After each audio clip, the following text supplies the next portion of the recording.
रानीखेत का प्राकृतिक सौंदर्य ही तो है जो वर्ष पर्यंत पर्यटकों को यहाँ खींचता आया है। चारों ओर हरित वन, सामने पर्वतराज हिमालय सैलानियों को अत्यंत लुभाती है। आज की कहानी है रानीखेत के जरूरी बाजार निवासी भुवन चंद्र शाह जी की, जो 1980 से चीड़ की छाल पर कार्य करते आ रहे हैं। नितांत कल्पनाशील मौलिकता से उन्होंने चीड़ की छाल पर नए नए आकार खोजे हैं। श्री शाह ने ऐसी कोई आकृति नहीं बचाई जो वो चीड़ के पेड़ों की छाल पर उकेर न पाए हो। पहाड़ी आभूषण हो चाहे हमारी रोजमर्रा की वस्तुएं, चीड़ बगट को जिस कुशलता से वे ऐसे कलात्मक रूप देते हैं वह अद्भुत है। श्री शाह चाहते हैं कि इस कला से अधिक लोग जुड़े और हम सब एक नया रोजगार बनाएं। हेलो, हाय, नमस्कार पहलाग। मैं हूं आप सभी का होस्ट और दोस्त नीरज सिंह फर्तियाल। और आज दोस्तों हम पहुंचे हैं अल्मोड़ा ज़िले के रानीखेत शहर में।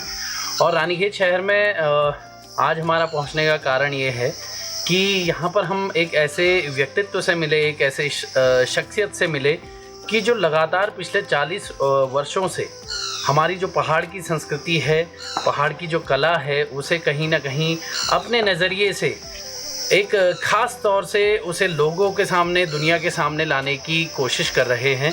और ये ख़ास तरीका है कि जो पहाड़ में चीड़ के पेड़ पाए जाते हैं, उनसे जो उनका बाहर का छिलका होता है, जिसे कि बगट यहाँ पर लोकल भाषा में कहा जाता है, उस बगट में कहीं ना कहीं अलग अलग प्रकार की कलाकृतियाँ बनाकर उसे देश और दुनिया के सामने रखने का एक प्रयास कर रहे हैं। जी हाँ, मैं बात कर रहा हूँ भुवन चंद्र शाह जी की, जो कि रानीखेत में निवास करते हैं और लगातार पिछले 40 वर्षों से ये काम कर रहे हैं। सबसे पहले नमस्कार सर। नमस्कार। कैसे हैं आप सर? ठीक हूँ सर। सबसे पहले आपसे जानना चाहूँगा कि पिछले 40 वर्षों से आप ये काम करते आ रहे हैं, तो अभी तक का आप कौन कौन सी ऐसी कलाकृतियाँ बना चुके हैं, या फिर आपने कहीं इसे राष्ट्रीय स्तर पर या फिर अंतर्राष्ट्रीय स्तर पर कहीं पर इसकी प्रदर्शनी लगाने की ऐसी कोई प्रयास किया हुआ है? सबसे पहले तो इसको जब आरंभ किया था 80 के दशक के अंदर ये शुरुआत की थी इसकी जी। उस वक्त जो है केवल एक मतलब ये था कि हम यहाँ पर पहाड़ की संस्कृति को किस तरीके से दिखा सकते हैं जी। तो उस क्रम में मैंने दोराहाट के मंदिर बनाए, सूते, धागुले, ग्लोबंद, जो हमारी चीज़ें चलती थी जी, वो सारी चीज़ों का निर्माण किया। उसके बाद सबसे पहली एग्जीबिशन मैंने पन्नगर यूनिवर्सिटी के अंदर लगाई। अच्छा। पन्नगर यूनिवर्सिटी के अंदर जब ये एग्जीबिशन लगाई, हालांकि मेरा ये उसके अंदर उस समय तक कोई ऐसा ध्येय नहीं था कि मैं इसको जो है कॉमर्शियल करूं, लेकिन मुझे ऐसा लगा कि ये एक रोज़गार का कारण बन सकता है।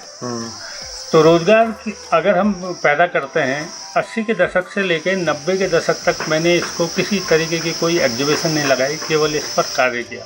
अच्छा। और 90 में जब मैंने पन्नगर यूनिवर्सिटी के अंदर एग्जीबिशन लगाई तो वहाँ के प्रोफेसर्स, वहाँ के जो बुद्धिजीवी थे, उनका ये कहना था कि इस काम को आप आगे तक जारी रखिए और इसमें किस रोज़गार की पूरी संभावनाएं हैं। तो उनकी इन बातों को ध्यान में रखकर मैंने जो है इसका एक कॉमर्शियल साइट देखने की कोशिश करी।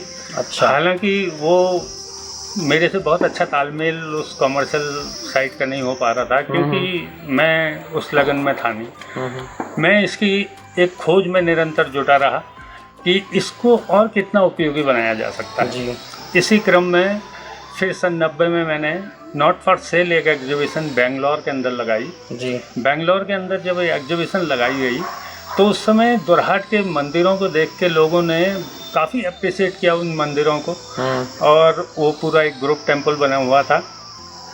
तो क्योंकि वो एग्जीबिशन नॉट फॉर सेल थी, तो उस पर हिंदू के चीफ एडिटर आके पास में बैठे, द हिंदू न्यूज़पेपर जो है, द हिंदू न्यूज़पेपर जी। और चीफ एडिटर जो थे उन्होंने कहा कि मेरा बेटा मिल गया है, मुझे इससे बात करनी है। काफ़ी सीनियर वो थे।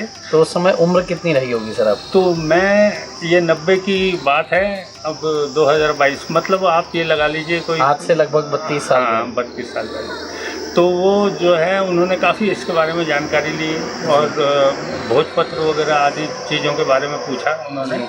तो वहाँ से जो है मेरे को एक अजीब ढंग का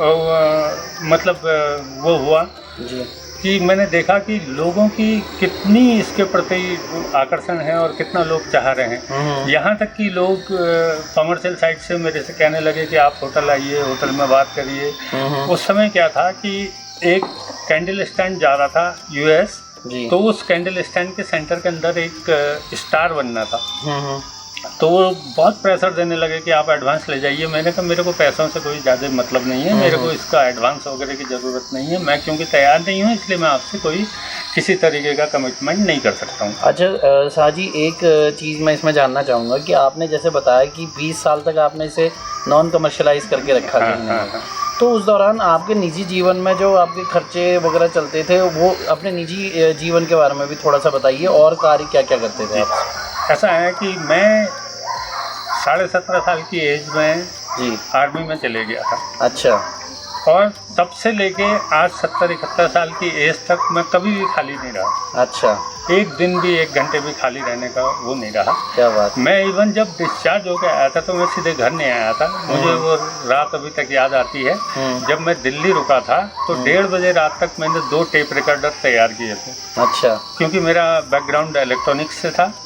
तो फिर मैं वहाँ से आने के बाद मैंने जो ये पीरियड था जब मेरा बैंक में अपॉइंटमेंट होने और इसके बीच का 2 साल का पीरियड था, इसमें 2-in-1 और टेप रिकॉर्डर्स मैं अपने बनाता था। अपने कुछ प्रोजेक्ट के ऊपर काम करता था, क्योंकि शुरू से ही मेरे को इस तरीके का शौक था कि जैसे आप डोरबेल बनाते हैं, नॉर्मल डोरबेल जो है घंटी की एक आवाज़ आती है या कोई म्यूज़िक आता है, तो मैं प्रोजेक्ट प्लेट पे ये कोशिश करता था उस पर एक डोर नॉकिंग साउंड आए, किस तरीके से हम डोर नॉकिंग साउंड ले सकते हैं। तो इस तरीके के प्रयोग करते रहता था। उसी प्रयोग के बीच में जो है बकेट आता आया, तो काफ़ी चीज़ें बकेट पे करने लगा। तो इकोनॉमिकली ऐसे ज़्यादा कोई वो नहीं थी, क्योंकि मैं पेंशनर भी था। हालांकि बहुत तो उस समय ज़्यादा वो नहीं था। उसके बाद मेरा अपॉइंटमेंट बैंक में हो गया था, तो मैं ये काम करते रहा। और बाद में बैंक ने चैप्टर को रिकॉग्नाइज करा। अच्छा। बहुत अच्छी तरीके से रिकॉग्नाइज किया, क्योंकि हिंदू ने इस पर जब आर्टिकल दिया था तो बोर्ड ऑफ डायरेक्टर्स की मीटिंग में डिसाइड हुआ कि जहाँ भी इनको जाना हो बैंक इनको भेजेगा। अच्छा। तो द हिंदू न्यूज़पेपर की तरफ से कहीं ना कहीं जब वो आर्टिकल छपा, तो उसके बाद से एक कहीं ना कहीं से आपको ये आप ये कह सकते हैं कि थोड़ी सी आज़ादी मिली उस काम को करने की। जी जी, बहुत आज़ादी। और जब आपने 20 साल बाद सोचा कि इसे कमर्शलाइज किया जाए, जैसे कि अभी हेलो कुमाऊं के एपिसोड में हमारे स्टूडियोज़ में एक हमने और एक एपिसोड लिया हुआ था जो था उत्तराखंड.com का। तो वो लोग भी यही प्रयास कर रहे हैं कि जो लोग ऐसे बिल्कुल डिफरेंट लीग से हटके कहीं ना कहीं काम कर रहे हैं, तो उन्हें थोड़ा सा कहीं ना कहीं एक ऐसा प्लेटफॉर्म दिया जाए कि जहाँ से वो आप घर बैठे अपना सामान सेल आउट कर सके। कुछ एक शायद छोटी सी एक फीस परसेंटेज उन्होंने रखी हुई है, 10% या 15% ऐसा ही कुछ है। उसके बाद से आराम से अपने सामान बेच सकते हैं। तो इसी प्रयास को, ये बगट का जो आइडिया था सर, हमने आपकी देखी कि कई सारे मंदिर बनाए हुए हैं, आपने घड़ियाँ बनाई हुई हैं, कुछ आपने फ़ोटो फ्रेम्स वगैरह बना के रखे हुए हैं। तो ये आइडिया और किन किन चीज़ों में प्रयास करने का आपने वो किया काम सर? इसमें मैंने जो है बटन से लेकर टेलीफोन तक हर तरीके की चीज़ों का प्रयास किया। अच्छा। जब टेलीफोन फर्स्ट टाइम मैंने इसकी डिस्प्ले की थी, लैंडलाइन का फ़ोन था वो, तो उसकी उसी टाइम डिमांड आने लग गई थी, क्योंकि मेरा इंटरेस्ट तो वो खाली, हालांकि वो फ़ोन मेरे घर पे यूज होता था, बागेश्वर के अंदर यूज होता था वो फ़ोन। तो वो फ़ोन जो है मैं ये चाहता था कि उसे कुछ क्लासिक बनाया जाए, क्योंकि हमने तो खाली कंपोनेंट ट्रांसफ़र करने थे, कोई ज़्यादा वो नहीं थी, और आर्टिस्टिक लुक दिया जा सकता था। तो जब मैंने इसे फर्स्ट टाइम पे देखा तो मैंने एक लाइब्रेरी खोली लंदन की, तो उसमें देखा मैंने कि उसके अंदर एक टेलीफोन बना हुआ है, और वो जो टेलीफोन है वो लकड़ी का है। अच्छा। तो दुनिया के अंदर जो है पहला टेलीफोन ही लकड़ी का बना था, तो ये दुनिया का पहला टेलीफोन था जो बगट पे बना था। क्या बात है, क्या बात है। तो ऐसी ही कई सारी उपलब्धियां सर की हैं, और बहुत सारी ऐसी ही कलाकृतियां, जैसे कि अभी आप देख भी पा रहे हैं, घड़ी बनाई हुई हैं सर ने, और मंदिर बनाए हुए हैं, छोटे छोटे फ़ोटो फ्रेम्स वगैरह।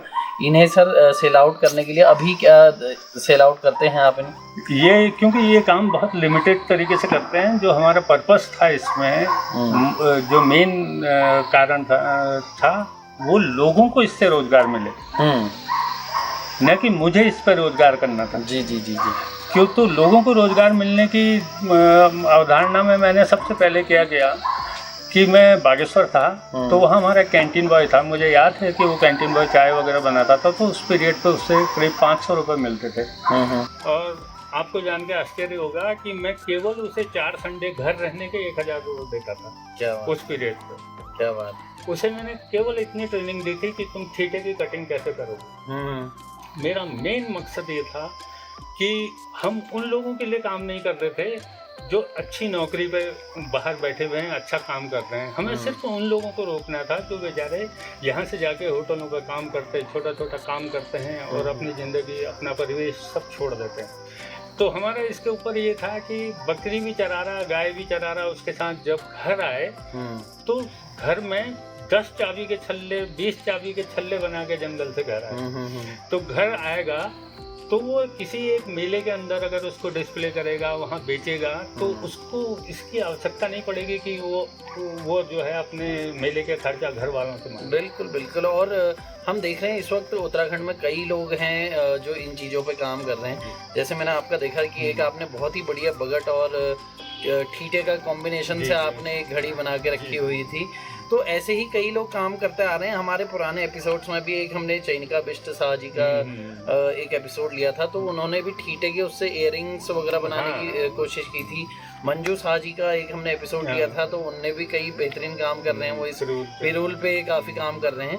तो ऐसे ही कई सारे युवा हैं। तो आज अगर हम स्वरोजगार अपनाते हैं और ऐसे कार्यों को अपने जीवन में कहीं ना कहीं जगह एक स्थान देते हैं, तो हम पलायन की मार से भी बचेंगे और कहीं ना कहीं हमारे पहाड़ भी आबाद होंगे। और दूसरा इसका देखिए पर्यावरणीय दृष्टिकोण देखिए ना कि अभी आप ये घड़ी लेके जाते हैं, इस घड़ी के अंदर अगर आप एक प्लास्टिक की घड़ी लेके जाते हैं, आज तो सैटेलाइट के डंप इतना हो गया कि वही देख रहे हैं आप। तो ये प्लास्टिक का कचरा इतना ज़्यादा हो चुका है कि अगर हम इसमें 1% भी इससे हटा पाए इन चीज़ों से। इसके अंदर क्या है, देखिए अभी आपके सामने लगी हुई हैं ये चीज़ें लगी हुई हैं, ये अगर कभी डैमेज होती हैं, कुछ होता है इनमें, तो ये जमीन के अंदर उसी तरीके से मिल जाएंगे जैसे बकेट आमतौर पर मिलता है। और कहीं ना कहीं इको फ्रेंडली है, हमारा जो एनवायरनमेंट है उसके फ्रेंडली है और आसानी से हम आज कई टाइम तक इन्हें सहेज कर भी रख सकते हैं। और आने वाले समय में आपको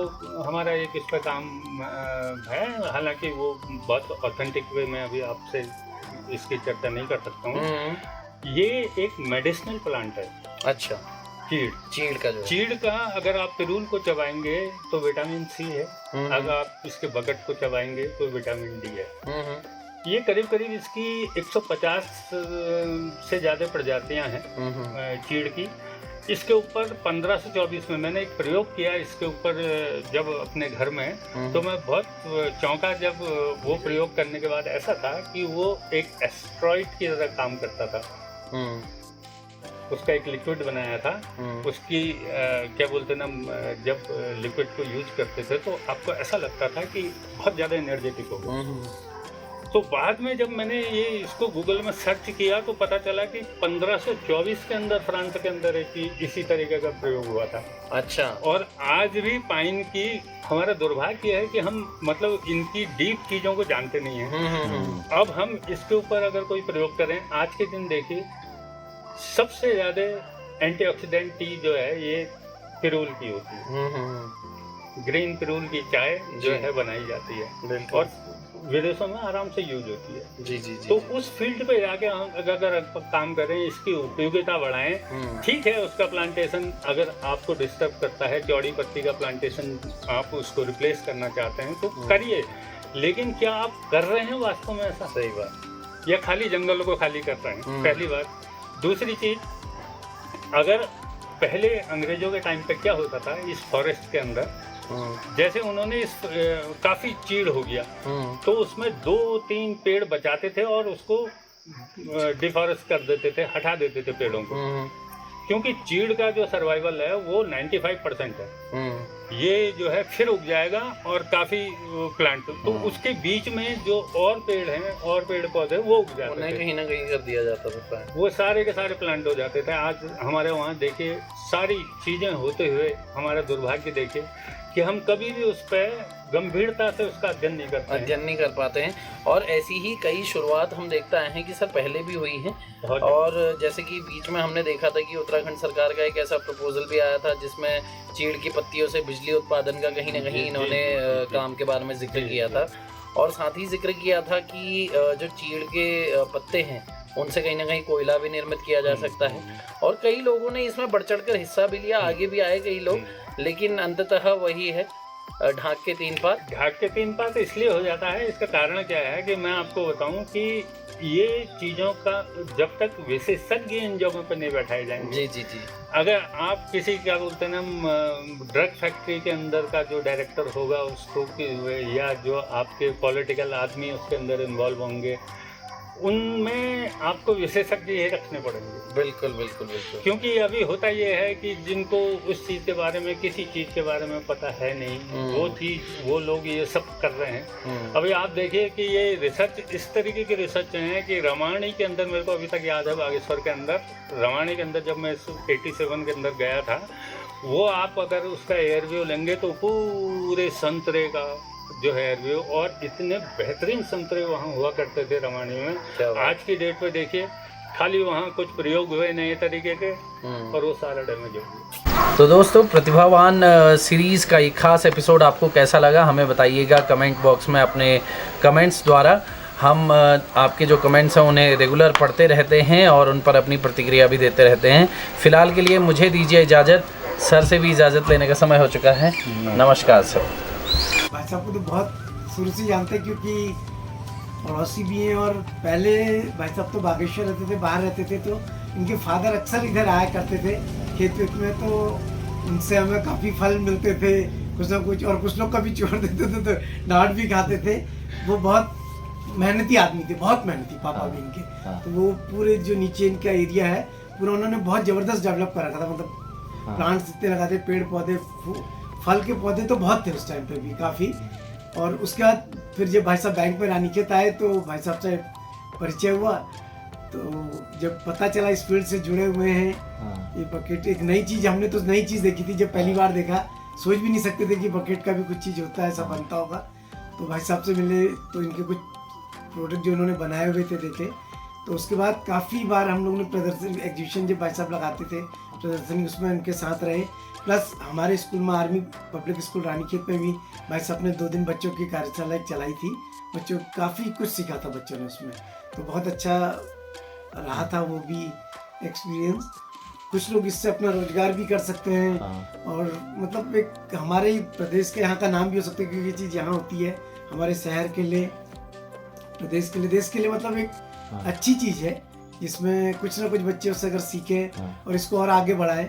वैसे प्रयास रहता है भाई सबका कि इनकी तो सोच है भाई साहब की, हमेशा जब बात करते हैं कि ये आगे भी जाए, मैं ही ना करूं और लोग भी सीख के इसको आगे करें। तो कुछ ना कुछ, कभी एक बच्चे को बीच में रखा था, वो ट्रेनिंग दी थी, उसे काफ़ी मेहनत करी थी उसके साथ। भाई साहब का एक किस्सा हमें याद आता है कि अपनी इस कला को, नहीं तो लोग अपनी कला को अपने तक ही सीमित रखते हैं, काफ़ी लोग ऐसे होते हैं, तो भाई साहब चाहते हैं कि ये कला फैले, आगे बढ़े।